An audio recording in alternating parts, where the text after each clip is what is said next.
Assalamualaikum warahmatullahi wabarakatuh. Kami dari kelompok 2 akan mempresentasikan materi tentang jenis data penelitian. Berikut adalah anggota kami. Yang pertama, Khairia Fatmawati. Yang kedua, Fitra Lutfiatur Rahmah. Yang ketiga, Diah Wulandari.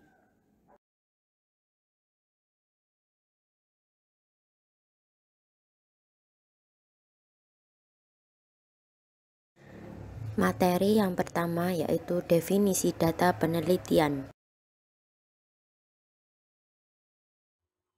Baik, langsung saja kami akan membahas materinya.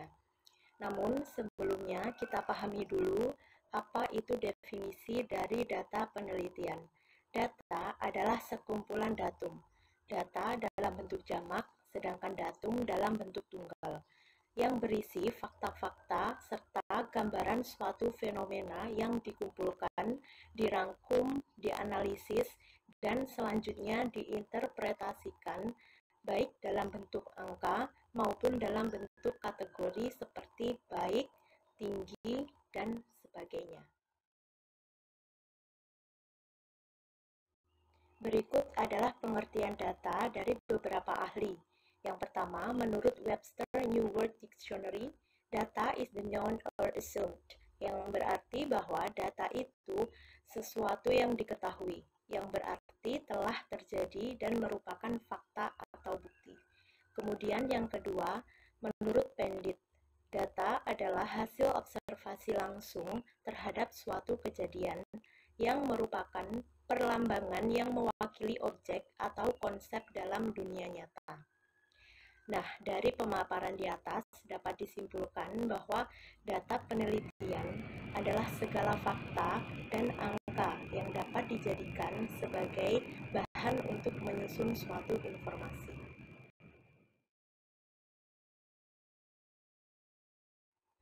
Selanjutnya adalah penyajian data.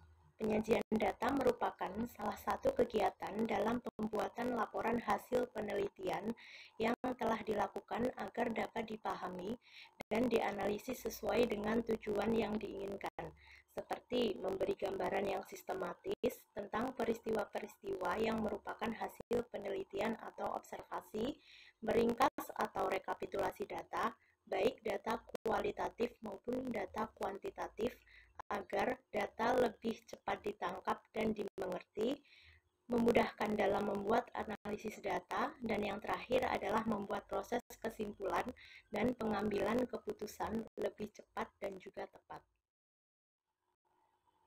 Selanjutnya adalah cara penyajian data. Ada 3 macam cara penyajian data, yaitu 1. Dalam bentuk narasi, yaitu penyajian data hasil penelitian dalam bentuk kalimat. Penyimpanan data dalam bentuk teks atau kalimat merupakan gambaran umum kesimpulan tentang hasil pengamatan. Yang kedua, dalam bentuk tabel, yaitu angka-angka yang disusun menurut kategori-kategori. Nah, macam-macam penyajian data dalam bentuk tabel antara lain 1. Tabel satu arah atau one-way tabel, yaitu tabel yang memuat keterangan mengenai suatu hal atau satu karakteristik saja. 2. Tabel dua arah atau two-way tabel, yaitu tabel yang menunjukkan hubungan dua hal atau dua karakteristik yang berbeda. 3. Tabel distribusi frekuensi, yaitu tabel yang memuat data yang disusun dalam bentuk kelompok berdasarkan kelas-kelas interval dan menurut kategori tertentu, misal tabel distribusi frekuensi nilai siswa. Kemudian, cara penyajian data yang ketiga yaitu dalam bentuk grafik atau diagram, yaitu gambar-gambar yang menunjukkan secara visual data berupa angka atau simbol-simbol yang biasanya dibuat berdasarkan data dari tabel yang telah dibuat. Macam-macam grafik diantaranya 1. Grafik batang atau bar graph, yaitu tampilan grafik berupa persegi panjang yang lebarnya sama dan dilengkapi dilengkapi dengan skala atau ukuran sesuai dengan data yang bersangkutan. Setiap batang tidak boleh saling menempel atau melekat antara satu dengan lainnya, dan jarak antara setiap batang yang berdekatan harus sama. 2. Lingkaran atau pie chart, yaitu grafik yang menggambarkan perbandingan nilai-nilai dari suatu karakteristik untuk mengetahui perbandingan suatu data terhadap keseluruhan. Suatu data lebih tepat jika disajikan dalam bentuk diagram lingkaran. Yang ketiga atau terakhir yaitu grafik garis atau line chart, yaitu grafik untuk menunjukkan perkembangan suatu keadaan yang perlu diperhatikan dalam membuat grafik, ketepatan membuat skala pada garis vertikal yang akan mencerminkan keadaan jumlah hasil observasi. Selanjutnya akan dilanjutkan oleh Fitroh Lutfiatur Rohmah. Materi yang kedua yaitu jenis-jenis data penelitian.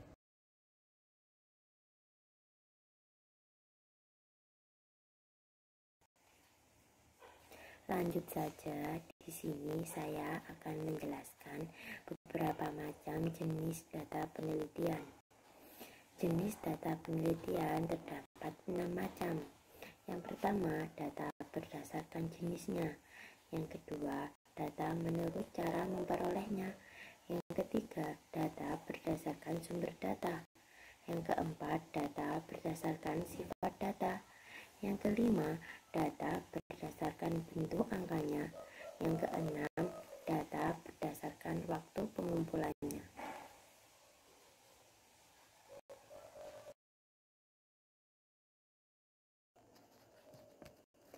Yang pertama, di sini saya akan menjelaskan data berdasarkan jenisnya.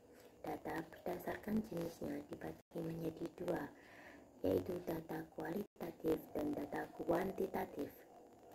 Data kualitatif adalah data yang berbentuk kategori atau data yang bukan berbentuk bilangan atau numerik. Data kualitatif umumnya berbentuk pernyataan verbal simbol atau gambar. Contoh dari data kualitatif yaitu visi dan misi, struktur organisasi, dan sejarah singkat berdirinya.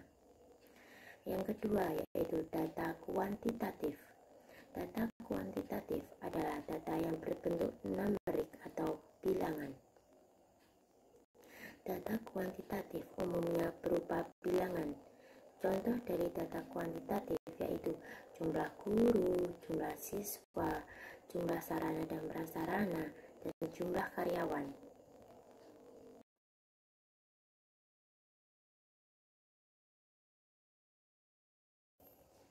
Selanjutnya, di sini saya akan menjelaskan data menurut cara memperolehnya.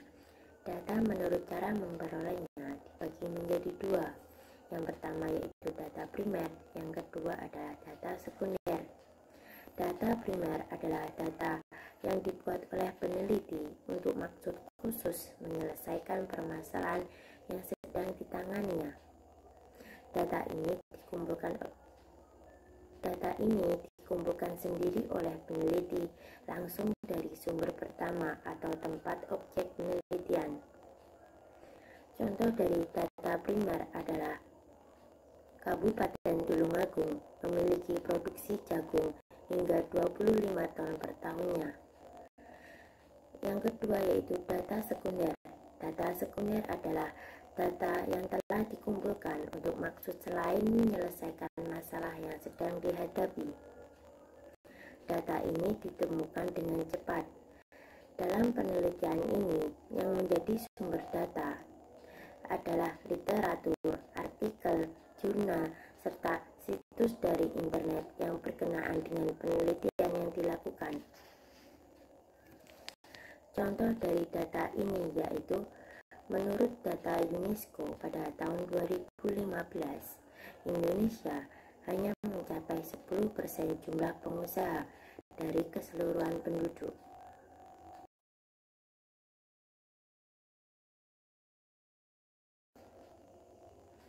Selanjutnya, yaitu data berdasarkan sumber data. Data berdasarkan sumber data dibagi menjadi dua. Yang pertama data internal, yang kedua data eksternal. Data internal adalah jenis data yang didapatkan dari dalam atau pihak internal suatu organisasi, perusahaan, atau tempat dilakukannya penelitian. Data internal ini berisi tentang kondisi dari organisasi atau perusahaan tersebut. Contoh dari data internal yaitu data keuangan, data pegawai, dan data produksi. Yang kedua yaitu data eksternal. Data eksternal adalah jenis data yang didapatkan dari luar organisasi atau pihak eksternal. Data eksternal berisikan tentang faktor dari luar yang bisa mempengaruhi keadaan dalam organisasi tersebut. Contoh dari data eksternal adalah data tingkat kepuasan terhadap suatu organisasi dan data penjualan produk.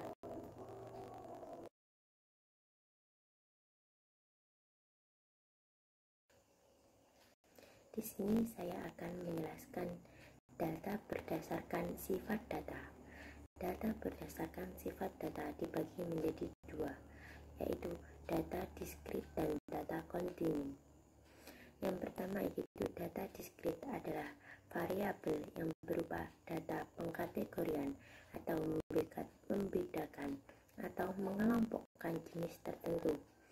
Data diskrit juga dapat diartikan sebagai data yang merupakan angka bilangan bulat dan bukan pecahan. Data ini digunakan untuk mengklasifikasikan atau menggolongkan objek-objek amatan atau kejadian dalam kelompok dengan jalan menghitung untuk menunjukkan kesamaan atau perbedaan ciri-ciri tertentu dari objek. Contoh dari data diskrit adalah jumlah siswa laki-laki dan perempuan. Lalu jumlah buku sama dengan 10 jumlah buku. Lalu jumlah siswa sama dengan 10 siswa. Yang kedua, data kontinu. Data kontinu adalah data yang umumnya didapat dari suatu pengukuran dengan suatu instrumen dan dapat dinyatakan data interval maupun data rasio. Data ini didapatkan dari perhitungan dan pengukuran. Pengukuran adalah penggunaan aturan untuk menetapkan bilangan pada objek atau peristiwa. Contoh dari data kontinu adalah tempuh dari jarak tempuh dari rumah ke kampus atau kilometer, hasil panen petani atau ton, prestasi belajar mahasiswa atau IPK. Dalam data kontinu ada 3 macam. Yang pertama data ordinal, yang kedua data interval, yang ketiga data rasio.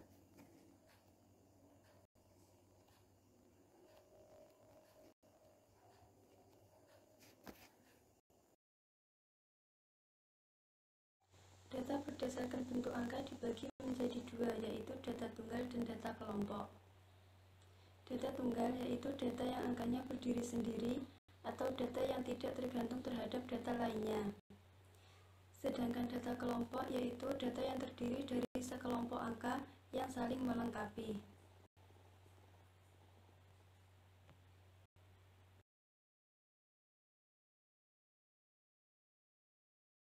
Data menurut waktu pengumpulan dibagi menjadi dua, yaitu data cross-section dan data time series atau data berkala.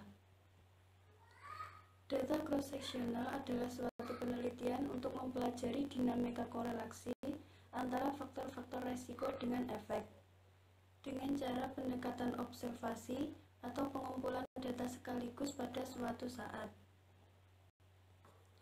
Artinya, tiap satu penelitian hanya observasi sekali saja.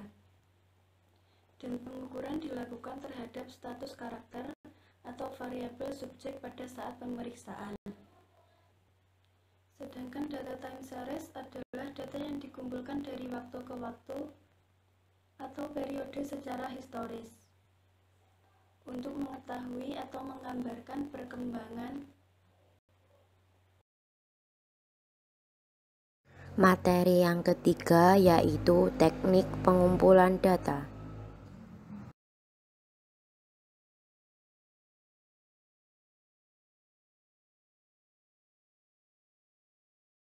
Teknik pengumpulan data dibagi menjadi 3, yaitu observasi, kuesioner, dan dokumentasi.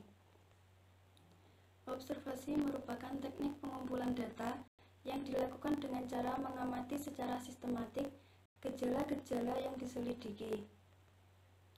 Observasi dilakukan apabila belum banyak keterangan yang dimiliki tentang masalah yang diteliti. Dari hasil observasi dapat diperoleh barang yang lebih jelas tentang masalahnya dan mungkin petunjuk-petunjuk tentang memecahkannya. Kuesioner atau angket merupakan teknik pengumpulan data yang dilakukan dengan cara memberi daftar pertanyaan yang tertulis kepada responden untuk dijawab. Dokumentasi merupakan metode pengumpulan data yang digunakan untuk menelusuri historis. Dokumentasi bisa berbentuk surat-surat pribadi, catatan harian, berita koran, artikel majalah, brosur, foto-foto, film, dan DVD. Dokumen dapat digunakan dalam penelitian sebagai sumber data. Karena dalam banyak hal, dokumen sebagai sumber data yang dimanfaatkan untuk menguji, menafsirkan, bahkan untuk meramalkan, dan dokumen juga merupakan keperluan penelitian karena alasan-alasan yang dapat dipertanggungjawabkan.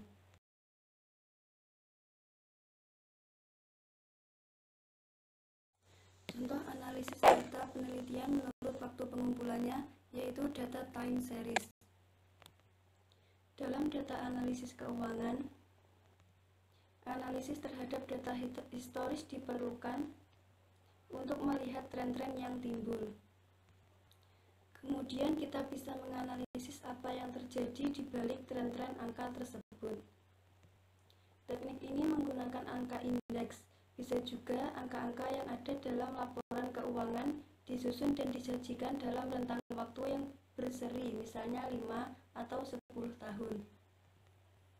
Analisis data ini bertujuan untuk mengetahui tendensi atau kecenderungan keadaan keuangan suatu perusahaan di masa yang akan datang, baik kecenderungan naik, turun, maupun tetap.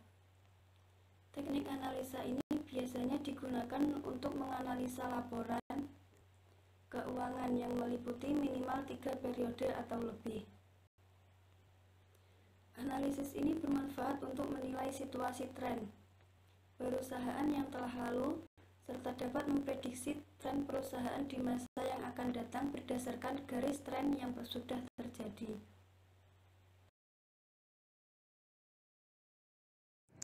Terima kasih dari kelompok 2. Apabila ada kekurangan dan salah kata, kami mohon maaf yang sebesar-besarnya. Akhirul kalam, wassalamualaikum warahmatullahi wabarakatuh.